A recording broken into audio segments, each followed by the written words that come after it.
নবগ্রাম বিধানসভা কেন্দ্রে বিজেপির পক্ষ থেকে বিজয় মিছিল নবগ্রামের পলসন্ডায়। মুর্শিদাবাদের ৬৫ নম্বর নবগ্রাম বিধানসভা কেন্দ্রে বিধায়ক ৩ নম্বর মণ্ডলের সভাপতির নেতৃত্বে বিজয় মিছিল অনুষ্ঠিত হল মঙ্গলবার বিকেলে। বিধায়ক দিলীপ সাহা সংবাদ মাধ্যমের মুখোমুখি হয়ে জানান, শিক্ষা পরিকাঠামো, রাস্তাঘাট, পানীয় জল উন্নয়ন সামিল হওয়ার জন্য এবং যে সমস্ত দুর্নীতি ঠিকাদার তাদের বিরুদ্ধেও মুখ খুললেন বিধায়ক দিলীপ সাহা। পাশাপাশি প্রত্যেকটা পঞ্চায়েতের প্রধান ও গ্রাম পঞ্চায়েত সদস্যদের কাঁধে কাঁধ মিলিয়ে কাজ করার আহ্বান জানান। যদি কেউ কাজ করতে না চায় তাহলে তাদের বিরুদ্ধেও পদক্ষেপ নেওয়া হবে বলে জানান বিধায়ক দিলীপ সাহা। উপস্থিত ছিলেন ৩ নম্বর মণ্ডলের মণ্ডল সভাপতি সুব্রত ঘোষ, অঞ্চলের দায়িত্বপূর্ণ বিজেপির কার্যকর্তা ও কর্মীরা। এই বিজয় মিছিলে বিজেপি কর্মীদের উচ্ছ্বাস ছিল চোখে পড়ার মতো। মুর্শিদাবাদের নবগ্রাম থেকে জয়ন্ত রায়ের রিপোর্ট, বিগ নিউজ বাংলা। আমরা যেটা দেখেছি, মহিলারা তো একটা আর্নিং মানি চাই, তাদের ছেলে মেয়ে থেকে শুরু করে তাদের পড়াশোনা থেকে শুরু করে নিজেদের একটা চাই।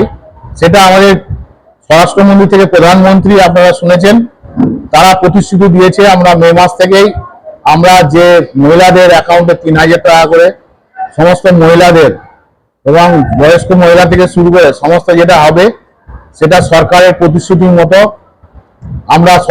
আমরা আগামী 25শে বৈশাখ শনিবার সেদিন আমাদের সরকার আমাদের শপথ গ্রহণ করবেন এবং আমাদের আগামী দিনের সরকারের গাইডলাইন মেনে যেসব প্রতিশ্রুতি আছে সেগুলো আমরা অক্ষরে অক্ষরে সাধারণ মানুষকে যাতে সুবিধা পায় সেটা আমরা ব্যবস্থা করব আমাদের তরফ থেকে এবং আমাদের কর্মীবৃন্দকেও আজকে আমরা সেই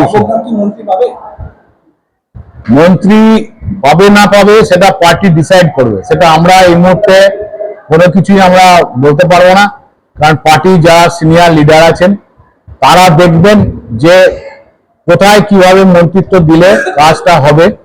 আমাদের মন্ত্রিত্ব পায় আর না পাই, আমরা সাধারণ মানুষকে যেভাবে আমরা প্রতিশ্রুতি দিয়েছি, যেভাবে মানুষ লাঞ্ছিত হয়েছে, সেইগুলোকে আমাদের প্রায়োরিটি আগে দিতে হবে। মন্ত্রী পেলেই যে কাজ হবে আর মন্ত্রী না পেলেই যে কাজ হবে না, এটার কোনো মানে নেই। আমি মনে করি না মন্ত্রিত্ব পেলেও কাজ হবে, মন্ত্রিত্ব না পেলেও কাজ হবে, কারণ আমাদের প্রতিটা মানুষকে নিয়ে প্রতিটা সমস্ত স্তরের মানুষকে, মানে কোনো ধর্ম টর্মর ব্যাপার নেই, সমস্ত মানুষের অভাব অভিযোগ শুনে তাদেরকে আমরা যাতে সমাজটা চেঞ্জ হয়, যারা যেভাবে দীর্ঘদিন ধরে মানুষের ভীতি রেখেছিল সেই মানুষগুলোকে আমাদের সামনে রেখে তাদের প্রশাসনকে অনুরোধ করব এবং আমাদের যারা আপনারা সাংবাদিক আছেন যারা সবসময় মানুষের প্রতিশ্রুতি দেন, আমরা ন্যায্য দেখবেন, ঠিক আছে, অন্যায্য দেখলে আপনারা প্রতিবাদ করবেন, কোনো ভীতির কারণ নেই, কারণ অন্যায্য আমরা কোনো মতেই বরদাস্ত করবো না। আমরা সাধারণ মানুষ, আমি দীর্ঘদিন ধরে লায়ন্স ক্লাব করেছি, মানুষের সেবা করাই আমার ধর্ম এবং পার্টির গাইডলাইনও সেটা আছে যে মানুষের পাশে থাকতে হবে, মানুষের বিশ্বাস নিতে হবে, মানুষকে ভালোবাসতে হবে।